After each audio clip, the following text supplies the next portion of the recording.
শরীরের যে কোনো জায়গার যত পুরনোই ব্যথা হোক না কেন, সেটা আপনার হাঁটুতে, কাঁধে, কোমরে, পায়ের গোড়ালিতে, বাতের, মোচের বা জয়েন্টের। আজ আমি আপনাদের কাছে এমনই একটা রেমেডি শেয়ার করব, যেটা একবার ব্যবহার করলে আপনাদের 5 মিনিটের মধ্যে যে কোনো ধরনের ব্যথা চলে যাবে। আপনাদের যে কোনো ধরনের ব্যথা টেনে বের করতে সাহায্য করবে এই রেমেডিটা। তাছাড়াও এই রেমেডিটা আপনারা বাড়িতে খুব সহজে বানিয়েও নিতে পারবেন। তো সবার প্রথম নিতে হবে এখানে টমেটো। টমেটো আমরা প্রত্যেকেই রান্নাতে ব্যবহার করে থাকি। টমেটোর মধ্যে থাকে প্রচুর পরিমাণের ভিটামিন সি, যেটা আমাদের স্কিনের জন্য তো খুবই ভালোই। তাছাড়াও ব্যথা দূর করতেও কিন্তু খুব কার্যকরী এই টমেটো।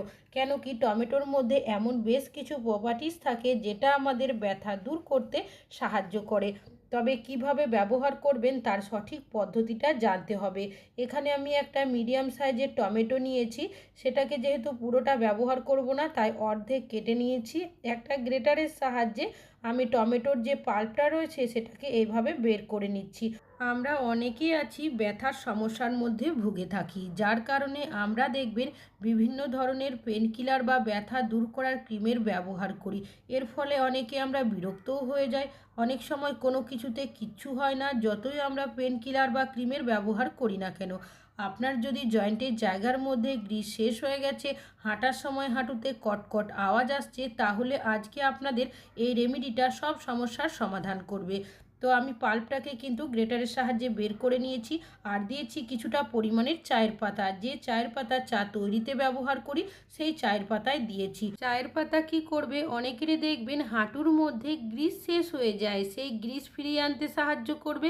তাছাড়াও অনেকেরই ব্যথার জায়গার মধ্যে কনকন শিশিরানি একটা ভাব থাকে, সেই কনকন শিশিরানিটাও কিন্তু অনেকটাই কম করে দেবে। দুটো উপকরণকে ভালো করে মিশিয়ে নিয়েছি। এবার পাত্রটাকে সাইডে সরিয়ে রাখবো। অন্যদিকে আরও একটা পাত্র নিয়েছি, এর মধ্যে দিয়ে দিচ্ছি বেশ কিছুটা পরিমাণের লবণ। লবণ বিষ ব্যথা দূর করতে সাহায্য করবে। অনেক সময় মোচ লাগলে হাত পা ফুলে যায়, সেই ফোলা ভাবটাও অনেকটাই কম করে দেবে। দিয়ে দিচ্ছি কিছুটা পরিমাণের হলুদ গুঁড়ো। হলুদ ন্যাচারাল পেন কিলারের মতো কাজ করবে। আর দিয়ে দিচ্ছি কিছুটা পরিমাণের মেথি দানা। চাইলে মেথি দানাটা একটু থেতো করেও ব্যবহার করতে পারেন। এখানে দেওয়া হয়েছে হলুদ গুঁড়ো, দেওয়া হয়েছে লবণ আর মেথি দানা। এই তিনটেই কিন্তু ব্যথা দূর করতে খুবই কার্যকরী। কেন কি অনেকেরই দেখবেন বাতের ব্যথার সমস্যা রয়েছে, মেথি বাতের ব্যথা দূর করতে খুব ভালো সাহায্য করে।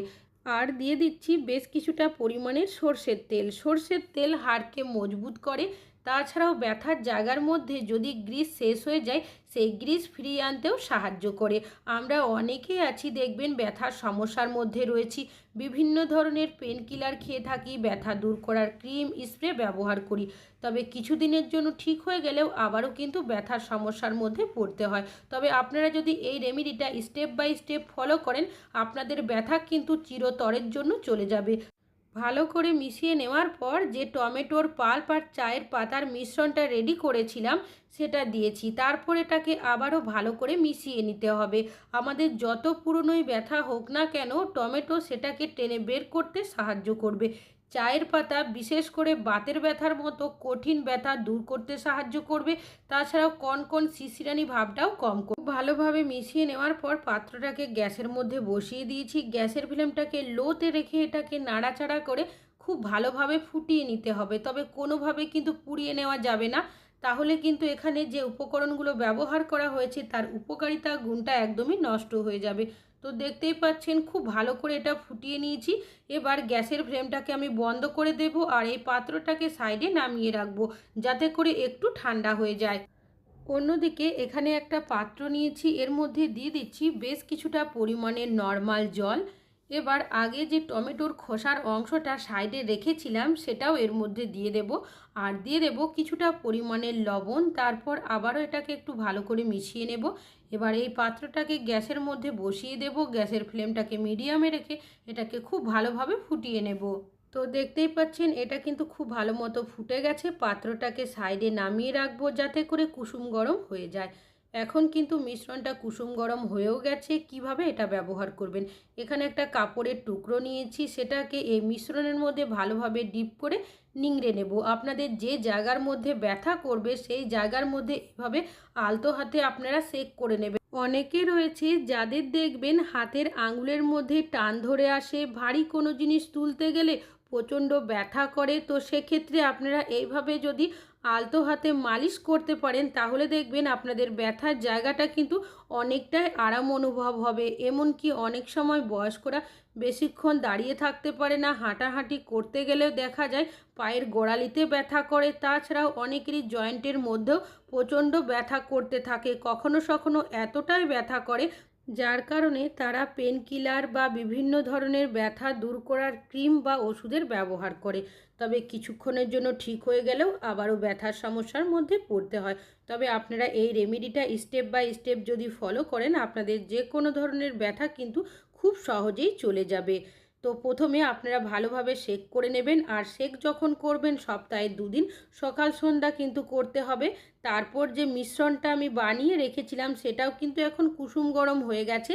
মিশ্রণের তেলটা দিয়ে আলতো হাতে আপনারা ব্যথার জায়গার মধ্যে এইভাবে মালিশ করবেন। তবে চাইলে 1 সপ্তাহের জন্য আপনারা স্টোর করতে পারেন, তবে যখনই ব্যবহার করবেন এটা কিন্তু কুসুম গরম করে নেবেন। তারপরই ব্যথার জায়গার মধ্যে মিশ্রণের তেলটা দিয়ে এইভাবে আলতো হাতে মালিশ করতে হবে।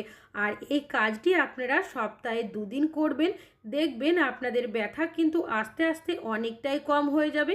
তবে অনেকে রয়েছে যাদের দেখবেন হাতে পায়ের মাংসপেশির মধ্যেও টান ধরে আসে, সেক্ষেত্রেও কিন্তু আপনারা মিশ্রণের তেলটা দিয়ে এইভাবে মালিশ করতে পারেন। তাছাড়াও বাচ্চা থেকে বড় যে কোনো বয়সের মানুষই কিন্তু এই রেমেডিটা ব্যবহার করতে পারে, কোনো রকমের সমস্যা হবে না। অনেক সময় ছোট বাচ্চারা খেলাধুলো করতে গিয়ে হাতে পায়ে মোচ লাগিয়ে নেয়, আমরা অনেকে দেখবেন বিভিন্ন পেন কিলারও দিয়ে থাকি। তবে বাচ্চাদের কোনো রকমের পেন কিলার বা ক্রিম ওষুধ না দিয়ে আপনারা এই রেমেডিটা বাচ্চাদের জন্য ব্যবহার করতে পারেন। খুবই কার্যকরী এই রেমেডি, তবে স্টেপ বাই স্টেপ আপনাদের কাজটা করতে হবে। তাছাড়াও এটা কিন্তু বাতের ব্যথার জন্য খুবই উপকারী, অনেকেই বাতের ব্যথার সমস্যার মধ্যেও ভুগে থাকে। তাছাড়াও হাতের পায়ের তালু অনেক সময় ঘুম থেকে ওঠার পর দেখবেন জ্বালা পোড়া করতে থাকে অনেকেরই, সেক্ষেত্রেও আপনারা এইভাবে মালিশ করতে পারেন। অনেকেরই দেখা যায় ব্যথার সমস্যা এতটাই থাকে যার কারণে পেন কিলার বা বিভিন্ন ওষুধ নিতে বাধ্য হয়। তবে যদি আপনাদের অতিরিক্ত ব্যথা থাকে সেক্ষেত্রে মিশ্রণের তেলটা দিয়ে মালিশ করার পর যে মিশ্রণটা রয়েছে ব্যথার জায়গার মধ্যে এইভাবে লাগিয়ে দেবেন।